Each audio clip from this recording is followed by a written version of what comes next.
तो hello guys, कैसे हैं आप सब लोग। आज के वीडियो में मैं आपको बताऊंगा कि how to save more money and increase your income.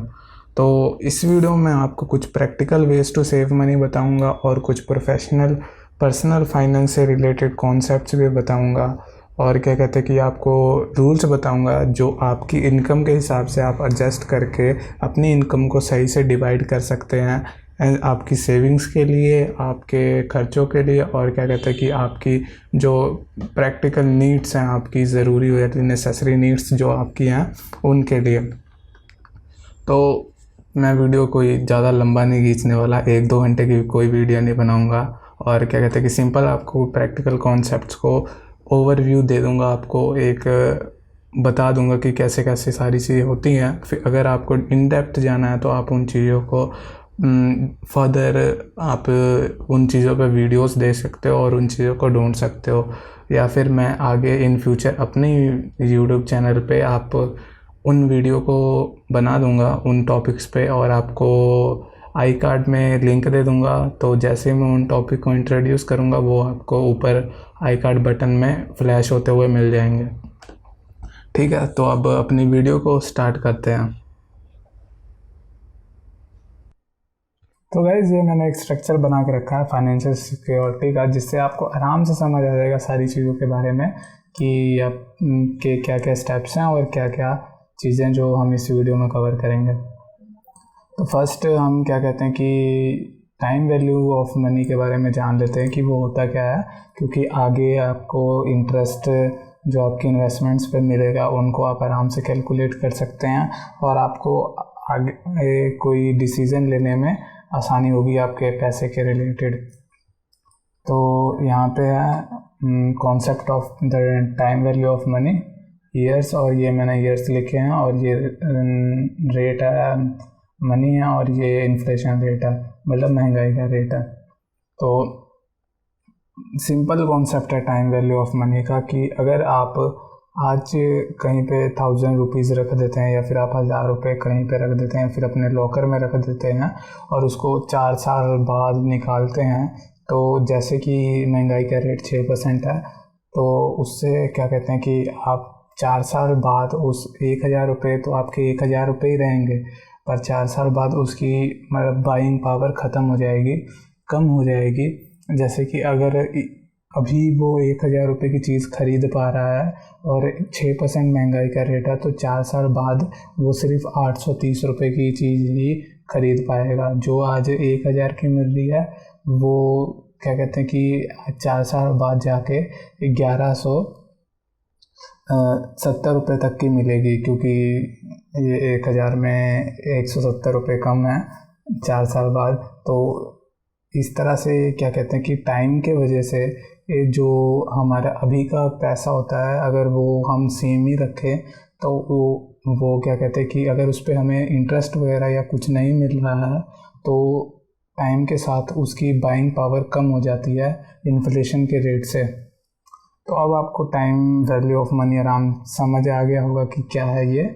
तो हम आगे बढ़ते हैं। आगे ये जैसे मैंने आपको वीडियो के स्टार्टिंग में रूल्स बताए थे, तो ये रूल्स है जिनके हिसाब से आप अपनी जो आपकी तनख्वाह है, सैलरी है, उसको आप सही हिस्सों में डिवाइड कर सकते हैं, आप सही हिस्सों में बांट सकते हैं ताकि आप पैसे भी बचा पाएँ, अपनी ज़रूरतों को भी पूरा कर पाएँ। और अगर आपको कोई चीज़ें खरीदनी है जो हर बंदों को थोड़ी बहुत खरीदनी होती हैं, कुछ लग्जरी स्टफ़, तो आप उन चीज़ों को भी खरीद पाएँ। तो अगर आपकी इनकम कम है, मतलब कि आप कम पैसे कमाते हैं, तो आप क्या कहते हैं कि 50% अपनी इनकम का, और ये मतलब सब जिनकी इनकम कम होती है वो हमेशा सोचते हैं और सोचना जायज़ है कि उनकी इनकम कम है, सारे पैसे तो खर्चों में ही लग जाते हैं, उनके लिए कुछ बचता नहीं है। तो आप अगर कुछ भी करें, और मैं इस वीडियो में लास्ट में आपको बताऊंगा कि आप थोड़ी सी अपनी इनकम के पैसों को बढ़ा कैसे सकते हैं और आप अपने खर्चों को थोड़ा सा कम कैसे कर सकते हैं। पर आप जितना हो सके थोड़ा सा स्ट्रिक्ट होके, थोड़ा सा सख्त होके अपनी इनकम को सही से डिवाइड करने की, सही से बांटने की कोशिश करें, और टाइम के साथ आपकी जो सेविंग्स है और इन्वेस्टमेंट है वो बढ़ जाएगी, तो आपको उतनी दिक्कत नहीं होगी। तो पहले क्या कहते हैं कि आपकी जो इनकम है उसमें जो ज़रूरी चीज़ें होती हैं, जैसे कि हमारी ज़रूरत वाली चीज़ें होती हैं, जैसे खाना, अगर आप कहीं पे रह रहे हैं तो उस जगह का रेंट देना, अगर आपके बच्चे हों तो उनकी स्कूल की फ़ीस देना, ट्यूशन की फ़ीस, और भी जो खर्चे होते हैं उनमें आप अपनी 50% जो आपके 50% अपने सैलरी का वो दे दें, उसमें लगाएं, और 20% आपको अगर कोई चीज़ें लेनी है, जो लग्जरी स्टफ़ लेने होते हैं, जैसे महंगा फ़ोन, ब्रांडेड क्लोथ्स, या फिर कोई टीवी नवा, या फिर घर वगैरह, तो आप उसमें अपने 20% आप अपनी सैलरी का और तनख्वाह का डाल दें। और क्या कहते हैं कि 30% आप अपनी सेविंग्स एंड इन्वेस्टमेंट में डालें, ताकि आपका फ्यूचर जो वो आपको फ्यूचर में कोई दिक्कत ना आए, और आप अपने फ्यूचर को ज़्यादा सिक्योर कर पाए, और आपके पास आपके भविष्य में ज़्यादा पैसे हों। और ट्राई करें कि आपको एक अच्छा इंटरेस्ट एक अच्छा और सिक्योर इंटरेस्ट आपकी इन्वेस्टमेंट में मिल पाए। तो अगर आपकी इनकम मिड में है, आपकी मतलब आप एवरेज पे पैसे कमा लेते हैं, आपकी ठीक ठाक इनकम है, तो क्या कहते हैं कि आप 40% अपनी ज़रूरतों पे खर्च करें, जो कि सिंपल आपकी खाना पीना, बिल्स, ये सब ज़रूरतें हैं, उन सब पे आप अपने 40% इनकम लगाएं, और 20% आपकी वांट्स, जो आपको चीज़ें ख़रीदनी है, जो आपको महंगी चीज़ें ख़रीदनी है, उन पे लगाएं, और 40% आप सेविंग्स एंड इन्वेस्टमेंट में लगाएं।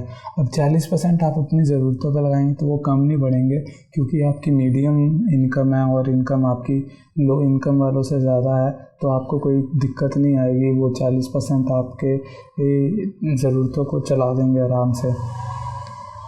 तो अगर आप इन रूल्स को फॉलो करके अपनी इनकम को सही से डिवाइड करते हैं, तो आपको बाद में कोई ऐसी दिक्कत नहीं आएगी कि कोई इन्वेस्टमेंट भरने में कोई कर्जे वाली आपको डेप्थ वगैरह की कोई प्रॉब्लम नहीं होगी। फाइनेंस से रिलेटेड, आपको पैसों से रिलेटेड आगे जाके कोई दिक्कत नहीं होगी।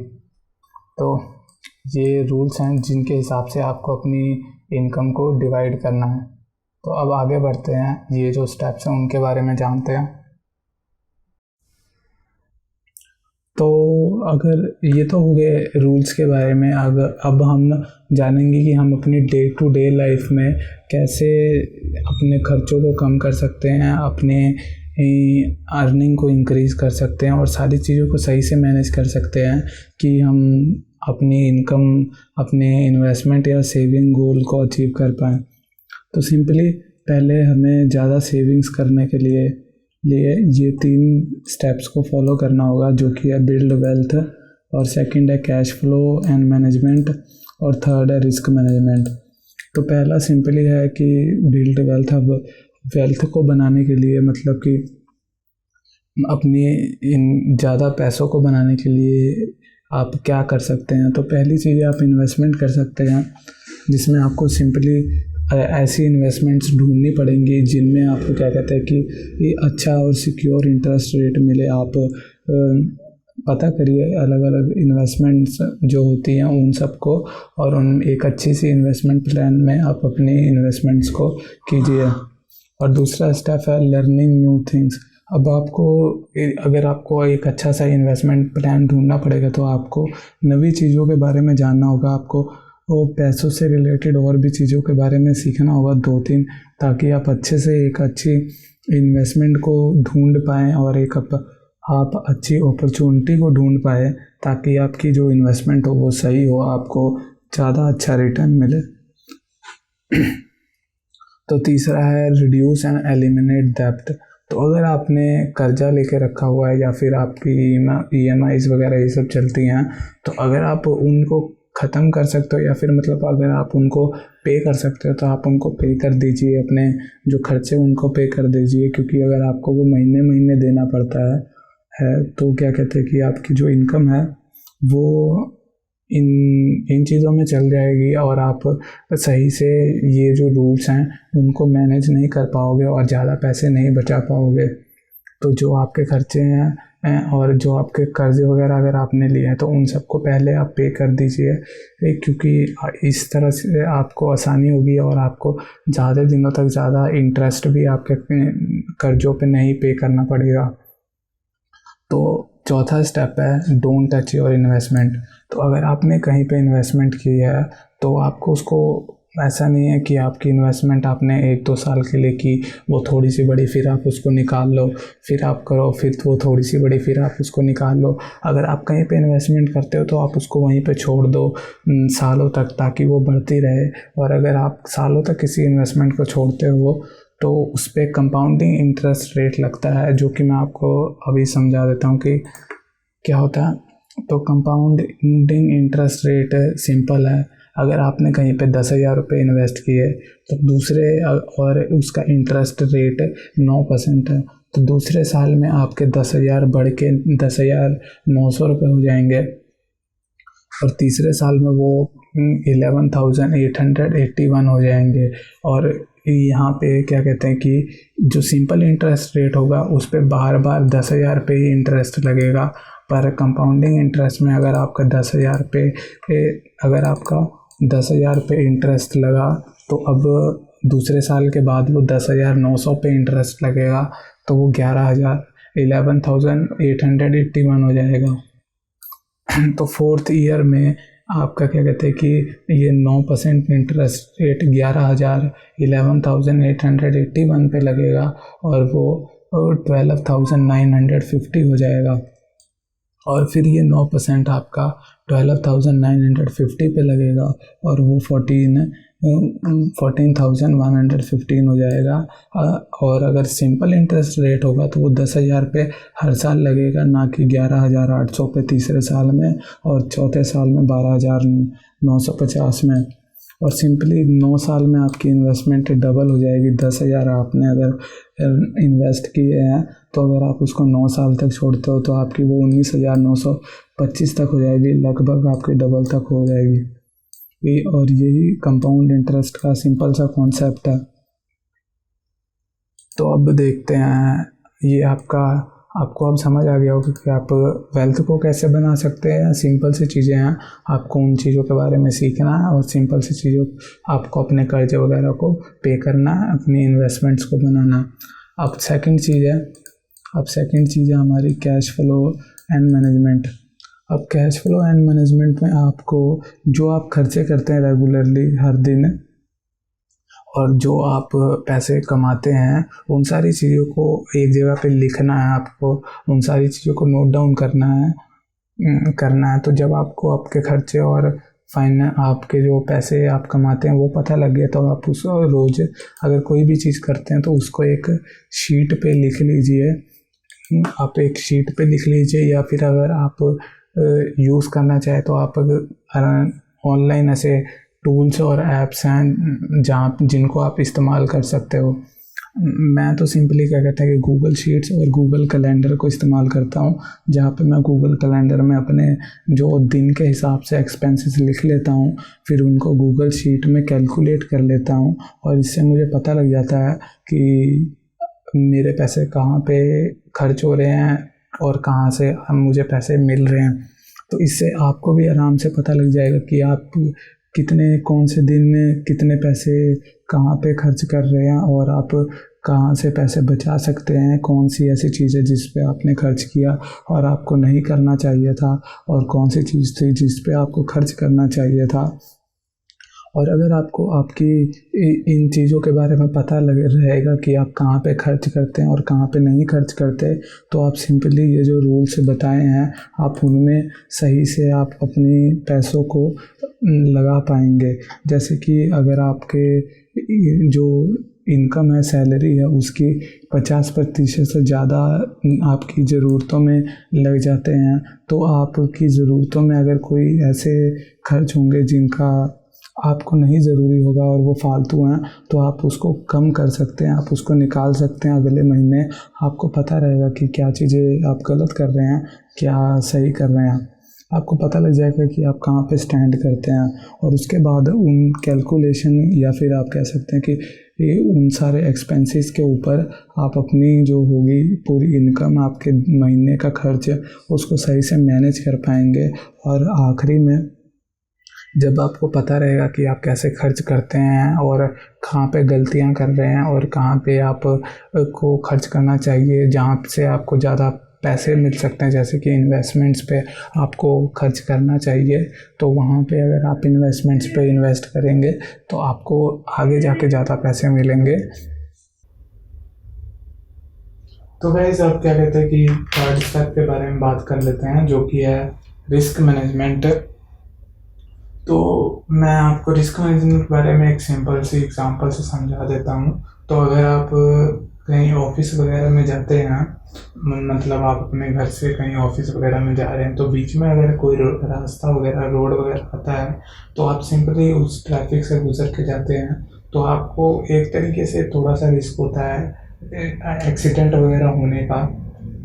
तो आप सिंपली उस रिस्क को हेलमेट पहन के और ट्रैफिक रूल्स को फॉलो करके अपनी गाड़ी को स्पीड लिमिट में चला के उस रिस्क को मिनिमाइज कर लेते हो, उस रिस्क को कम कर लेते हो।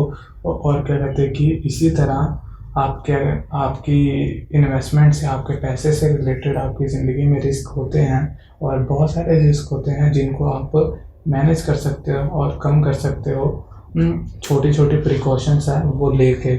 और अगर कोई बड़ा रिस्क है तो उसको आप ट्रांसफ़र भी कर सकते हो, और उन सारी चीज़ों के बारे में इस थर्ड वाले स्टेप में मैं आपको बताऊंगा। तो पहली स्टेटमेंट देखते हैं, stop taking debts or advance. तो अगर आप किसी से कर्जा वगैरह लेते हैं और एडवांस लेते हैं तो प्लीज़ ना ले, क्योंकि बाद में आपको उसको देना पड़ता है, प्लस और भी पैसे देने पड़ते हैं। अगर आपकी कोई इमरजेंसी है तभी उन चीज़ों को लीजिए, अगर कोई अर्जेंट है तभी आप कर्जे को या फिर एडवांस को लीजिए।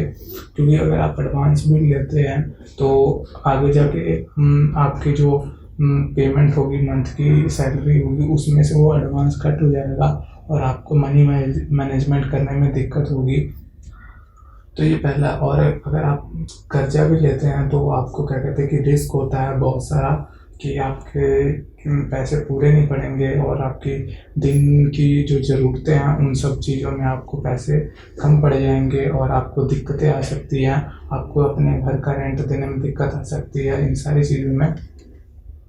तो प्लीज़ अवॉइड कीजिए कर्जे लेने को और एडवांस लेने को। अगर आपको अर्जेंट है, कोई इमरजेंसी है, तभी लीजिए। तो सेकंड है, stop taking different policies from bank. तो अगर आप बैंक से अलग अलग पॉलिसीज़ लेते हैं, जो कि बैंक वाले जानबूझ के आपको कॉल कर के कहते रहते हैं कि हाँ ये पॉलिसी ले लो, ये पॉलिसी ले लो, तो इन सब पॉलिसीज़ को और इन सब चीज़ों को आप जितना हो सके उतना अवॉइड कीजिए। क्योंकि पहली बात तो अगर वो इन सब पॉलिसीज़ को देते हैं बैंक वाले, तो वो अच्छे से बताते नहीं कि क्या क्या है, और अगर बताते भी हैं तो ज़्यादातर पॉलिसीज़ की आपको कोई ज़रूरत नहीं होती है, वो बस आप ले लेते हो और उसका मंथली आपको पे करना पड़ता है। और अगर बाई चांस आपको बीच में पैसों की ज़रूरत पड़ेगी तो आपके पास पैसे नहीं होते कि आप उसको पे कर पाओ, क्योंकि आप मंथली पे करते रहते हो और आपके पास बीच में कोई पैसा बचता ही नहीं है। तो ये दिक्कत आपको आ सकती है और आप क्या कहते हैं कि अपने खर्चों को फिर से मैनेज नहीं कर पाओगे, और बहुत सारी ऐसी दिक्कतें होंगी जो आपको क्या कहते हैं कि ज़्यादा इंटेंस बना सकते हैं फाइनेंस में। आपकी सिक्योरिटी जो होगी उसको डिक्रीज़ कर देगी, और आपको लिक्विडिटी, जो कि क्या कहते हैं कि पैसों की ज़रूरत पे पैसे ना होने की दिक्कत हो सकती है। और क्या कहते हैं कि हम थर्ड स्टेप पे चलते हैं, जो कि whenever you take any insurance policy learn more about it. तो पहले भी मैंने ये आपको बताया था, अगर आप कोई भी इंश्योरेंस या फिर पॉलिसी लेते हैं तो उसके बारे में पढ़िए, जानिए कि उसकी स्टेटमेंट्स क्या है, उसमें क्या क्या ज़रूरी चीज़ें हैं, और उसके स्टेप्स कैसे हैं, उसमें क्या क्या चीज़ें होंगी और कैसे वो सारी चीज़ें होंगी। तो अगर आप कोई भी लेते हैं तो आपको पढ़ना ज़रूरी है, क्योंकि आप अपनी हार्ड अर्न मनी है, जो आपने मेहनत से पैसे कमाए हैं, आप उसमें दोगे तो अपना करीब थोड़ा सा टाइम तो उसमें लगाओ कि आप उन चीज़ों को पढ़ो और थोड़ा सा उसके बारे में रिसर्च करो, जानो कि कैसे कैसे सारी चीज़ें होंगी। तो फोर्थ है saving ourselves from life threatening things. आप क्या कहते हैं कि मैंने रिस्क के बारे में आपको समझाया कि कैसे क्या रिस्क होता है और आप उसको कैसे छोटी चीज़ों से मिनिमाइज कर सकते हो। तो दो तरीके के रिस्क होते हैं, एक जो स्मॉल रिस्क होते हैं, जैसे कि हम कहीं पे खेल रहे हैं या फिर आप कोई स्पोर्ट्स वगैरह में वो गेम्स वगैरह खेलोगे, अगर आप ट्रैवल वगैरह करते करते हैं तो कुछ रिस्की एक्टिविटीज़ होती हैं जिनमें रिस्क होता है कि आपको चोट लग सकती है। अगर आप फुटबॉल वगैरह खेलते हो तो आप फुटबॉल में गिर सकते हो, आपके एंकल में स्ट्रेंथ्स आ सकती है, मतलब कि पैर में मोच आ सकती है, ज़्यादा से ज़्यादा आपकी हड्डी टूट सकती है। तो ये स्मॉल रिस्क में आता है जहाँ पे आप 1-2 हफ्ते बेड पे रहोगे, फिर ठीक हो सकते हो। पर एक लाइफ थ्रेटनिंग रिस्क होते हैं जिनमें आपको आपकी जान तक को खतरा होता है। तो इन रिस्क को, ये जो बड़े वाले रिस्क होते हैं, इनको आप ट्रांसफ़र कर सकते हो। मतलब कि अगर बाई चांस अगर आपके साथ कुछ ऐसा हुआ तो क्या कहते हैं कि आप इंश्योरेंस करा सकते हो। वो इंश्योरेंस वाले इन सारी चीज़ों को देखेंगे, वो इन सारी चीज़ों के लिए पे करेंगे और आपको उस टाइम में, जिस टाइम में आप ऐसी सिचुएशन में हो गए, इन सब चीज़ों के बारे में सोचने क्या और चिंता करने की कोई ज़रूरत नहीं होगी। और अगर आप 1-2 महीने तक नहीं काम कर पाते हो तो वो इंश्योरेंस वाले आपका कवर कर लेंगे, आपकी उसमें बहुत मदद हो जाएगी। तो सिंपली अगर आप अब आपको इंश्योरेंस लेना कैसे है, सही इंश्योरेंस को कैसे चूज़ करना है, तो अगर आप क्या कहते हैं कि ऐसे इलाके में रहते हैं जहाँ पे ज़्यादा क्रिमिनल एक्टिविटीज़ होती हैं, तो वहाँ पे हाईली चांस है कि आपके साथ भी वो क्राइम हो सकता है। तो ऐसे आपको जज करना है कि आपको इंश्योरेंस लेना है कि नहीं लेना।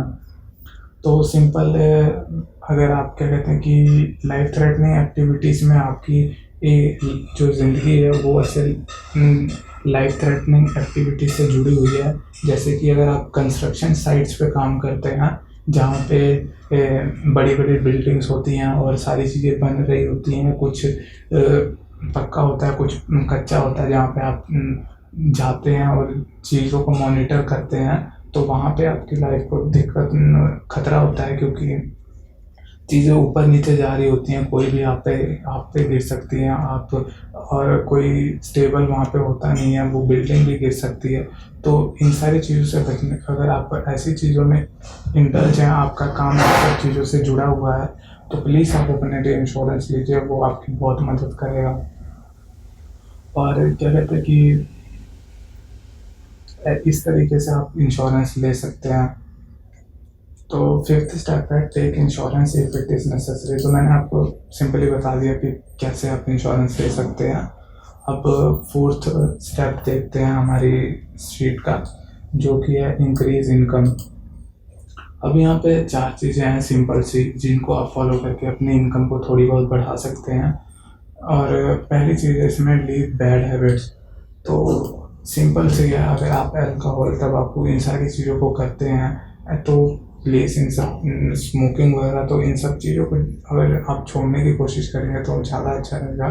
क्योंकि अगर आप हर एक हफ्ते इन सब चीज़ों को छोड़ के 500 रुपये बचाते हैं तो वो 1 महीने में 2000 हो जाएंगे और 1 साल में 24,000 तक हो जाएंगे।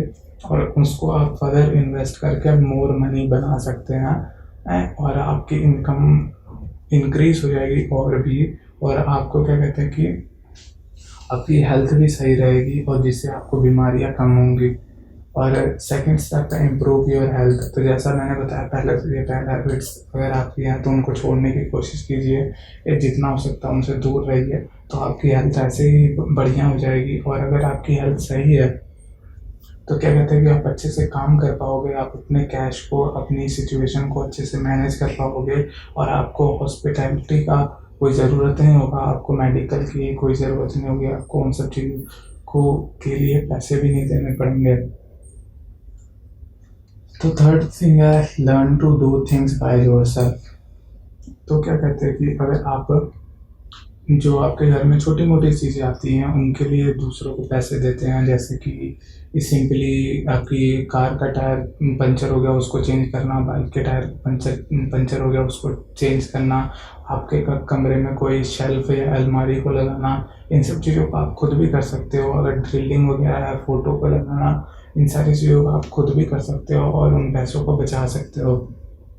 तो ऐसी चीज़ों को खुद करना सीखिए। और अगर आप इन चीज़ों को खुद करना सीखेंगे तो रोज़ ऐसी छोटी मोटी चीज़ें आती रहती हैं जिनको आप सही करके बहुत सारे, मतलब पैसे 1 महीने के आप छोटे मोटे अपने एक्सपेंसेस को बचा लोगे। अब फोर्थ है रिड्यूस ईटिंग फूड आउटसाइड। तो अगर आप बाहर खाना खाते हो तो आप उसको कम करोगे तो आपके खाने में से करीब आधे तक पैसे बच सकते हैं, क्योंकि आजकल बाहर का खाना मतलब बहुत महंगा भी मिलता है और वो ज़्यादातर अनहेल्दी भी होता है, जिससे आपकी हेल्थ पे फ़र्क पड़ेगा। तो अगर आप बाहर खाना खाते हो तो अगर आप सिंपली अपने घर पे वो खाना बना के खाओ, तो जितना आप बाहर खाने के लिए पे कर रहे हो उसका आधा आपको घर पे बना के खाने में लगेगा। और आप क्या कहते हैं कि अपनी कुकिंग स्किल्स भी एक डेवलप कर लोगे और आपके पैसे भी बचेंगे। तो अब मैंने सारी चीज़ों को कवर कर दिया, आपको सारी चीज़ों के बारे में बता दिया कि क्या क्या करके आप अपने इनकम को बचा सकते हो। मैंने आपको रूल्स बता दिए, आपको टाइम वैल्यू से समझा दी कि आपको पैसों की टाइम वैल्यू वो समय के साथ कैसे बढ़ते और घटते हैं उसके बारे में समझ आ जाए। फिर उसके बाद मैंने आपको 4 चीज़ों के बारे में, 4 स्टेप्स के बारे में बताया, जिनमें मैंने आपको आप अपने पैसों को कैसे बढ़ा सकते हो, अपनी इन्वेस्टमेंट को कैसे बढ़ा सकते हो। उसके बाद आपको सारी चीज़ों आपके जो एक्सपेंस हैं, खर्चे हैं और जो आप पैसे कमाते हो उन सबको आप मैनेज कैसे कर सकते हो आपकी दिनचर्या में, डेली लाइफ में। और उसके बाद मैंने आपको बता दिया कि आप रिस्क कैसे मैनेज कर सकते हो। और उसके बाद मैंने आपको थोड़ी सी चीज़ें बता दी जिससे आप अपनी इनकम को थोड़ी बहुत इंक्रीज कर सकते हो। तो आज की वीडियो में यही था guys. I hope you like this video, और अगर आपको ये पसंद आई तो इस वीडियो को लाइक कर दीजिए और इस चैनल को सब्सक्राइब कर दीजिए, क्योंकि ऐसी ज़रूरी वीडियो मैं और भी डालता रहूँगा अपने चैनल पे। तो मिलते हैं अगली वीडियो में।